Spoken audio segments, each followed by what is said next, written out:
So நீங்கள் ஒல்லியாக இருந்து உடம்பு ஏற்றணும்னு நினைக்கிறீங்க, அந்த பொட்டேட்டோ ரெசிபி நல்லா யூஸ்ஃபுல்லாகவே இருக்கும். இதில் 500 calorie, 32 gram of carbs, 21 gram of protein இருக்குது. வாங்க அது எப்படி செய்யறதுன்னு பார்க்கலாம். அதுக்கு முன்னாடி உங்ககிட்ட ஃபோன் இருந்தால் லைக் பண்ணுங்கள், உங்கள் ஃபோனுக்கு சார்ஜர் இருந்தால் கமெண்ட் பண்ணுங்கள், உங்ககிட்ட ஃபோனே இல்லைன்னா நம்ம ஐடியை ஃபாலோ பண்ணுங்கள்.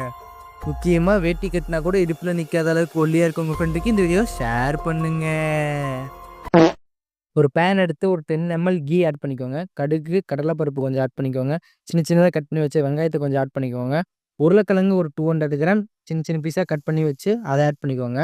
அதோட கரம் மசாலா, உப்பு, சிக்கன் மசாலா கொஞ்சம் போட்டுக்கோங்க.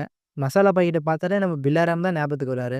நான் வைக்கிற புளி குழம்புக்கு முட்டை மசால் பொடி, அப்புறம் கறி மசால் பொடி, ரசப்பொடி, சாம்பார் பொடி, புளி குழம்புக்கு சிக்கன் பொடி. The next day.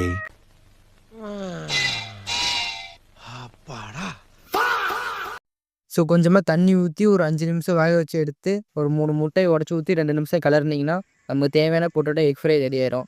இது நீங்கள் தோசைக்கு, சாப்பாட்டுக்கு, சப்பாத்திக்கு எதுக்கு வேணாலும் வச்சு யூஸ் பண்ணால் டேஸ்ட்டு பக்காவாக இருக்கும்.